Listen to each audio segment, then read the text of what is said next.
Okay everyone, with this video we're going to discuss the prescribed title number 1 for May 2026 session.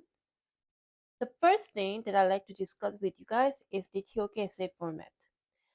You should include a title page. Yes, this is optional. However, I suggest that you include a title page with the information such as prescribed title you used, research question if you have used it, or knowledge question, and also include your candidate session number and total word count, two areas of knowledge you have addressed in your essay. Second thing that you should remember is the page format. You should use a standard 12-point font, and you should use either Times New Roman or Arial as your font style, and the essay must be double spaced and pages should be numbered. And then lastly, things that you have to remember is the number of the word that you can use, which is the maximum 1600 word. Also, you need to remember that the reference or bibliography are not included in your word count, and also the title page is not included in your word count. So now the first thing that I want to do is that breaking down this prompt. Okay, there are a few key terms that you have to remember throughout the whole essay writing process. However, the most important part is that does it matter? Okay, the key to answer, because the key to answering the title number 1 is to answer does it matter? Okay, the question is actually asking does it matter that it's flawed in the production of the knowledge? Okay, that's the reason why I'm saying this. And also you have to answer this prompt in terms of the natural science and in one other area of the knowledge. Okay, I suggest that you use the human science. You can definitely use art. However, I think many students will try to use art as your second AOK. So that's the reason why I'm saying human science. And it also, since we already have to use the natural science as our first AOK, using human science will be easier to develop the claims and then the counterclaims. As you know, there are 4 elements in terms of the knowledge framework, right? With this essay, you have to use the method and tools, okay, because we have to use the observation, right, which is the instrument, which is the peer review, right? And also you have to use the scope, because we have to know what kinds of the knowledge are possible, right? And also you definitely have to use the perspectives, because we observer or the when you're observing something, the observer can have a bias, right? And then the theory randomness. So that's the reason why we have to use these 3 elements of the knowledge framework to evaluate your examples. Okay, so there are 4 positions that you can use to answer this prompt. These positions are solely focusing on the yes or no structure. So the first position that I like to suggest is yes. Okay, so when you want to say yes, it does matter. Okay, you can say such as like yes, it matters that observation is flawed because in areas of knowledge where credibility, replication, and predictive power are central, in, and inaccuracies in observation can directly undermine the reliability of the knowledge produced. Okay, the logic behind this position is that observation is often a primary source of the empirical data, right? And also we consider that if observations are distorted by that bias, error, or limited instruments, we also say that the resulting knowledge claims may be invalid. But that's very scientific approach, right? And also in this sense, flawed observation can cause objectivity and reproducibility and trust in knowledge system in knowledge to be weakened, right? And the reason why this can be a strong position is that it works especially where in the natural science, right? And also it allows the discussion of the measurement error, experimental controls, and the falsification. And also it opens the space for the evaluation. How much inaccuracy is acceptable, right? It's very good for the evaluation in the conclusion part. Okay, then let's look at the position 2. Okay, again, you can answer this prompt in this way. So if you say yes, it matters that observation is flawed because observation is not a passive recording of the reality, but an interpretative act shaped by prior knowledge, theoretical frameworks, and expectations, which influences the kind of the knowledge that is produced. So the logic behind this claim or the answer is that the observation is a theory laden, and then what is seen depends on the concepts already possessed, instruments used, and the cultural disciplinary assumptions. As a result, flawed observation does not just distort data, it shapes meaning.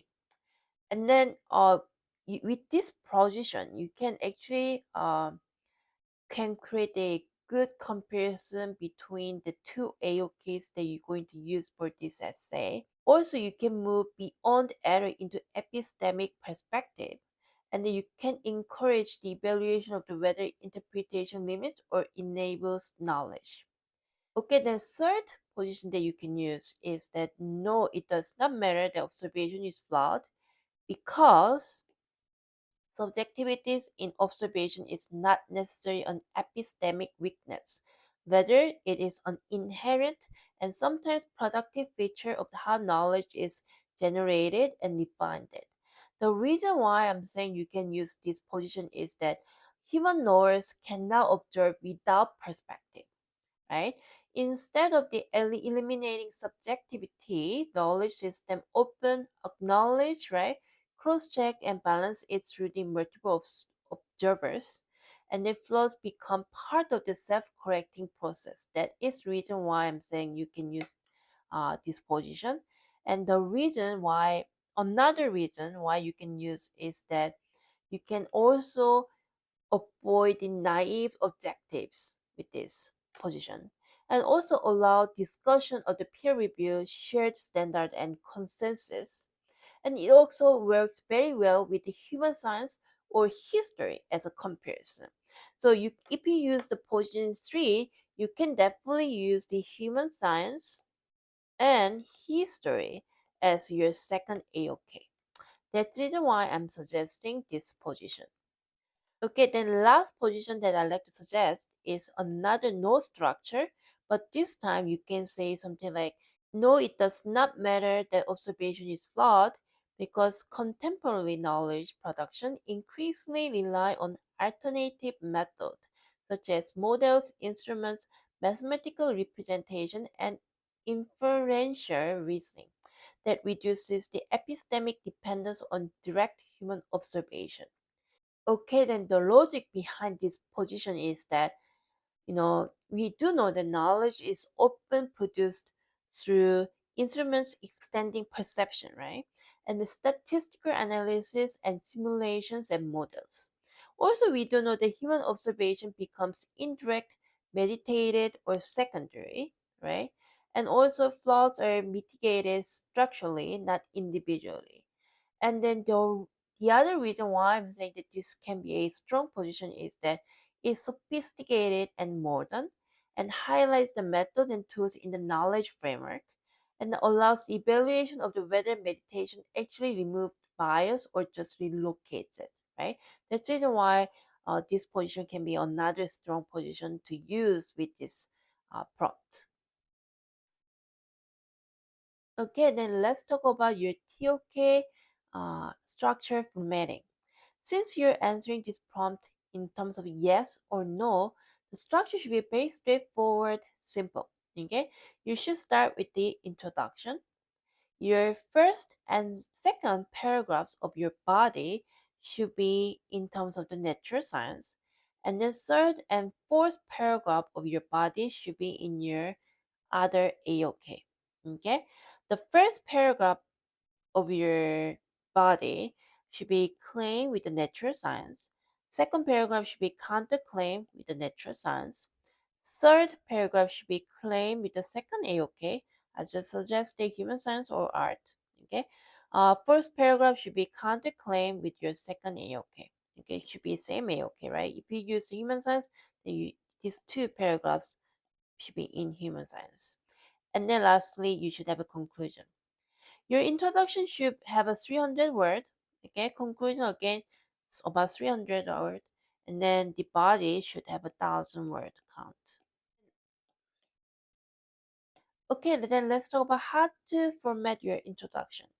Your very first sentence of the introduction should include interesting things about the prescribed title. Okay, you should define the key terms in the title, and for this essay prompt, you should define observation as a method, and also you need to identify the flaws, such as the bias or limits of the perception.